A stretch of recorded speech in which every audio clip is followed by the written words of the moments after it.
Back once again for another episode of NoSo Countdown, where we have been taking you in and out of the top 10 Royal Rumble competitors of all time. I'm not the Toolman, Tim Taylor, and I'm joined by the motherfucking gold standard of the gold standard, the place to be podcast itself, the Godfather, Scott Criscuolo. Scott, how are you this fine day? Timothy, my friend, it is good to be with you. Good to be with everybody on the NoSo. I am always willing to talk wrestling. I'm always willing to talk Funkos. But I feel like I usually get invited to anything when I'm talking about that guy. So, because no one else will. But it's quite polarizing, right? Like even in the world of professional, in the world of at least the WWE universe, so to speak. Right. I think it's only until like now that people are actually speaking in a positive light about Triple H. And it's because of like things he's doing not in the ring, which is different. But we're talking specifically his time in the ring. Specifically his near 4 hours in the ring for the Royal Rumble. Scott, we've got him at 5th overall. Wow. Just to put it into perspective, we've got him over Bret Hart, Brock Lesnar, John Cena, Ric Flair. He skirted over Hulk Hogan. Do you feel like 5th is a fair place for Triple H, or do you think that maybe there's some scaling that could possibly be done where you think he may be a little higher than 5th overall, maybe a little lower than 5th? Well, if we're talking about Rumble matches, I mean, he did win twice, and of the guys below him, almost all of them, I guess. Well, Flair won once, although he won a big one. Brock won twice, although the second one people would like to forget. Bret won one, barely. Actually, Bret won none. Well, no, I'm sorry. It's funny. Bret won half of one, and then should have won one and didn't. And then of course Hogan won back to back. But I feel like Hogan's a weird one because all of his Rumbles, except the last one he was in, were for nothing. I mean, they were really just story advancement. So I feel like now over the years, Rumbles obviously are more weighted because they've got more on the line. There wasn't anything on the line until 92. And Triple H, and not just the Rumbles, but I mean, he's been in a bevy of title matches, some really good, some right. You got Brock Lesnar, Scott Steiner. Yeah. Oh my God. What a mess. But no, I mean, I think a lot of it's longevity that helps. I'll be very curious to see who you have from 4 to 1, because I think I have a feeling I know who at least 2 of the guys are above him. I do think that he definitely has some amazing moments in both Rumbles and matches. Again, he's had some great matches. He's had some matches, and he's had some stinkers. But I think overall, I think 5 is a perfect spot because there's definitely guys above him that probably were better performers throughout history. I'm curious to see who you have higher. But the only one that would surprise me, that's not higher than him is Cena. I thought Cena would be like maybe 3. He won 2 of them. One of them he came out of nowhere to win. He actually eliminated Triple H last. He's had a couple of great title matches. We talk about Umaga in 2007. I feel like he's been in at least one more decent title match. I guess he's been in more Rumbles than undercard matches, if you think about it. Well, there was the match in 2006 with we won't get to Cena. I'm sure you had him already. But I think just the timeline of it is that Triple H, I think, has had some amazing moments. 2 Rumble wins, one of them for a championship. Right.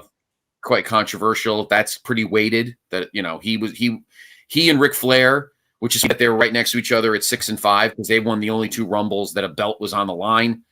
Right. So I think 5 is good. It's, I'm sure some people would probably think people under him deserve higher, but I have a feeling the guys from 4 to 1 probably would be. I don't think I would probably have a problem with. So I think 5 is a good spot for him. Definitely. Yeah, I mean, if you look at the kayfabe numbers, so to speak, like 5 Final Fours, almost 4 hours in the Royal Rumble, 2 wins, 1 being one of only 2 men to win the WWE Championship in a Royal Rumble, 32 eliminations. He's really, if he's in the Rumble, he's usually an Iron Man. I mean, he's been in 3 different Rumbles in which he's at least in the match for 45 minutes or longer. Mm-hmm. Yep. But and you compare him to Cena, and you said that Cena maybe could be a little bit higher. I think at least speaking Rumble match wise, he kind of does everything Cena does in a Rumble. You talk about Cena coming out of nowhere, but literally powered by U2. Triple H came back in the 02 Rumble and wins. And, I while I don't forgive U2 for putting the spyware on my phone, I do appreciate them lending a beautiful day to Triple H for that comeback run. But it was definitely something special for that. Of course, the title win in the 2016 Rumble is going to be maligned, and probably for good reason. Just because it also the in WWE structure was kind of different then too, because at that time you also have to think there's a lot of people heading into that WrestleMania that were injured. So you have to think they shuffled the deck around and just insert Triple H here, and everything's fine. But leading into WrestleMania 32, that's really tough. Right. I want to comment on that for a minute, because I always try to I jokingly defend that Rumble win, and of course the match with Roman at 32. Right. I think that was one year where I thought, and I think he was probably I thought he was trying to do a smart thing, but I felt like he was trying to use his internet heat as an advantage. Like, all right, well, everybody hates my guts. They don't want me to do some things. Well, why don't I do it anyway? And it was another experiment to try to put Roman over as an epic babyface, and that failed. It's like they tried in 2015. I was in Philly for that Rumble in 2015, and I wanted to get out of there before I got hit in the head with a battery. But I thought Triple H, am I defending it? I'm not defending it in the sense that it was a smart idea. What I'm saying is I feel like 2016 was hard because there was nobody there. Who was Roman going to beat for the big win at 32? Was it going to be AJ? Well, he just got there, Right. Taker was in that insipid nonsense with Shane, which made no sense at all. Could you have done, the streak was already over at that point. Could you have done Roman Taker there instead of that throwaway crap match a year later in Orlando, which was right? That was bad. I don't know. I think the company was painted behind a corner, and I think Triple H told Vince, "Look, I'm going to get shit for this anyway. Why don't you just have me win it? I'll be a jerk off for a few months, and then Roman could beat me, and we'll see what happens." That's what I think the discussion was. I don't think it was, I need another title on my resume. Absolutely not. Yeah, I don't think it was like that at all. What I think it was they had run out of, there was not many options in 2016, and I think Triple H, who has his pulse on the internet heat, not just him, but obviously others, right. And I think he said to Vince, "Listen, everybody freaking hates me anyway. Why don't I go in there, inflict my authoritative will, win the belt, and, be me," right? In essence, for the next couple of months. And I'll try and get the guy over. Rock tried a year ago in Philly, and he almost got hit with a battery. They tried to do it in Santa Clara, and they had to have sets run in to bail the match out from being a mess. What else was there? Who else was there for Roman to tussle with? It was a crappy decision, but it was probably the only one that could be made at that time. There was no other top flight heels. I don't think you would have kept the belt on Sheamus that whole time. I don't think love Sheamus to death, but I don't know if a Sheamus, you couldn't have made that match last then. There was no bankable, that was the problem, Tim. There was no bankable final match in 2016 to end a show that 100,000 people like. I mean, I obviously, I've always said that 6 years later, I was at the better show at AT&T Stadium than that one for many reasons.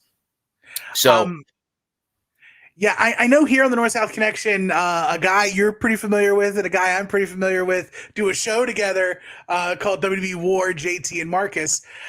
They recently covered WrestleMania 32. JT's always had this thought of making that main event a fatal four-way and pulling in Dean Ambrose and Brock Lesnar, who were in a singles match on that card a little earlier, and they were in pretty much a nothing burger match. Especially since Dean's so heavily featured throughout that entire calendar year from Mania to Mania. I'm of the opinion it should have been 2 singles matches. But it's always interesting to hear the other theory crafted, well-groomed ideas of what could have possibly been. What would you say, aside from is his win at the 02 Rumble Triple H, is that his defining Royal Rumble moment in regards to the Rumble matches? You're saying 2002? Yeah. I mean, that Rumble's awesome. Let's take the winner out for a minute. Let me be objective here. Let me take the winner out for a minute. That Rumble was loaded for so many reasons. You had Stone Cold, you had Taker, you had Triple H, you had Kurt, you had all these guys. Mr. Perfect came back. You had Rock and Jericho in the title match. You had Flair and Vince. Like that Rumble as a show is loaded. It was the first major pay-per-view in the city of Atlanta. I think it's the first pay-per-view ever. I have to ask Chad. I think so. I think you're right. First pay-per-view ever in the city of Atlanta. Of course, it's been 9 months since WCW shut their doors. Right. So, and that moment, and it was booked perfectly. Stone Cold was looking to win a second straight and 4th of his career. Right. Guys left and right, does the thing. And then I remember being so childish. I remember being at a friend's house, and I remember my co-host on the PTB Weekend Special, Dr. G, giant Stone Cold guy, pumped up. He was flailing his hands and everything. The minute the buzzer went off and Motorhead started, I actually got up and I got in his face. It was really so funny. We started just jaw jacking. It was so awesome. But they built that Rumble to such a crescendo. I mean, it was a big. I would say it's his defining. Well, in terms of Rumble matches, right? That's his defining moment. His defining moment in a Rumble show, 2 years before, he has to be 2 years earlier at Madison Square Garden. Right. It has to be. Yeah. Mick put him over because let's be honest, he kind of got thrown in 99 because Steve got hurt and Rock was there, but we needed another top flight heel. Taker was leaving to get his 19 injuries healed. So they pushed him, but and then he got beat up by Arnold Schwarzenegger, and then Big Show pinned him, and so those that August to December. Or I say November because he won the title back in the new year. So from August to November of 99 was kind of like this. Right. And that night at the Garden, Mick Foley put him over just like he put over Steve in 98, just like he put over Rock in 99. That's why Mick Foley's in the Hall of Fame. And that win legitimized Hunter as a guy that, this guy's around. This guy's going to be around for a while. And he's a player. Right. But in terms of Rumble matches, yes, 2002, because 2016 was strictly a booking decision. There was nothing special about it. It was just, we need a mega heel for Roman to beat it in Dallas. There's nobody left because everybody's hurt. Have the one guy truly everybody hates and really flaunt it. And I did it on Facebook. I did pictures and it was great. I love being a heel when it comes to that kind of stuff. But yeah, Tim, defining moment for me in terms of a Rumble, obviously 2002, but at a Rumble 2 years earlier at MSG, I think it's got to be, because that was the moment where he was legitimized as a guy for the next 10 years.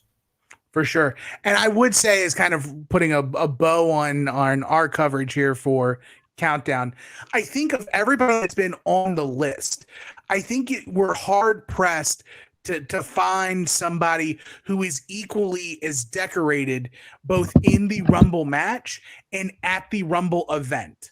Because you could talk about Triple H outside of the Royal Rumble match, but being at Royal Rumble, a lot of people talk about who's Mr. WrestleMania, who's Mr. SummerSlam. Triple H could very easily be Mr. Royal Rumble if you account for everything. But of course, he is number 5 on our list for Royal Rumble participants. There's only 4 spots left. If you had your druthers about you, who would you guesstimate you're going to see? Just picking one. Who do you assume is going to be one of the final 4 in our countdown? Oh, well, I mean, I've already mentioned him, but it's definitely going to be Steve Austin. I don't think there's any question. 3 Rumble wins. And he was only in, 5 Rumbles, 96, 97, 90, 96 through 99, 01 and 02. So 6 Rumbles. Mm-hmm. But 5 of them were memorable. 96 really wasn't. He was I think he was still the ringmaster. Yeah, he was. I think he was the ringmaster. But 97, with the Alamo Dome, that was awesome. 98, as much as 98, he was, in 98, even